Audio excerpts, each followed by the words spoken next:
Hello friends, SY भक्ति अड्डा की ओर से आप सभी को प्यार भरा नमस्कार। तो स्वागत है आप सभी का एक बार फिर से हमारे यूट्यूब चैनल एसवाई भक्ति अड्डा में।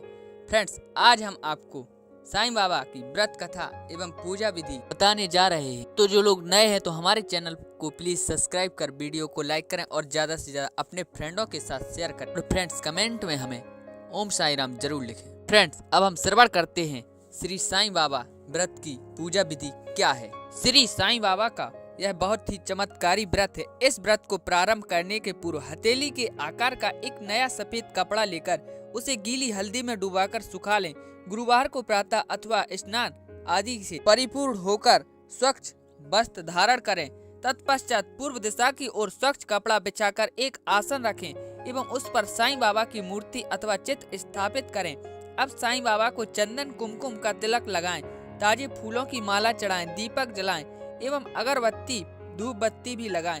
इन तैयारियों के पश्चात बाबा के सामने बैठकर पहले से तैयार हल्दी वाले सूखे पीले कपड़े में ₹1.25 अथवा ₹11 रखकर जिस कार्य की सिद्धि के लिए व्रत रख रहे हैं उस कार्य को निर्विघ्न पूरा करने के लिए साईं बाबा से सच्चे दिल से प्रार्थना करते हुए कपड़े में लपेटकर गांठ बांध दें तथा इसे बाबा के चरणों में रख दें। अपने मन में सामर्थ्य अनुसार 5, 7, 9, 11 अथवा 21 गुरुवार व्रत रखने का प्रण करें। यह कार्य सिर्फ प्रथम गुरुवार को ही करना चाहिए। बाद में प्रत्येक गुरुवार को सिर्फ विधि अनुसार केवल व्रत कथा का पाठ करना चाहिए। इस प्रकार श्री साईं बाबा व्रत की विधि पूर्ण होती है। इस विधि अनुसार व्रत करने से आने वाले सभी विघ्न दूर हो जाते हैं।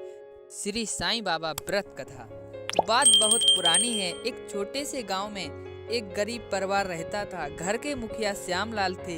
उनकी पत्नी जानकी देवी थी। उनकी एक पुत्री थी, उसका नाम गायत्री था।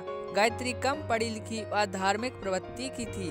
गायत्री बड़ी हुई तो उसके माता पिता को उसकी शादी की चिंता सताने लगी, परंतु घर की आर्थिक स्थिति बहुत खराब थी। गायत्री का रिश्ता बड़े घर में हो पाना बड़ा मुश्किल था। इसलिए उसके माता पिता ने निर्धन परिवार के लड़के से गायत्री का रिश्ता तय कर दिया।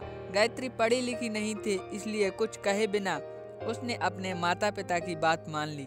दोनों की सगाई हो गई, शादी की तारीख भी तय हो गई और कुछ ही दिनों के बाद गायत्री की शादी भी हो गई। गायत्री का पति बेरोजगार था। शादी के कुछ ही दिनों के बाद गायत्री को पता चला कि उसके पति को भयंकर बीमारी है। गायत्री ने हिम्मत नहीं हारी। उसने हर संभव प्रयास किया, लेकिन उसके पति की तबीयत प्रतिदिन बिगड़ती ही चली गई। गायत्री साईं बाबा पर बहुत आस्था रखती थी।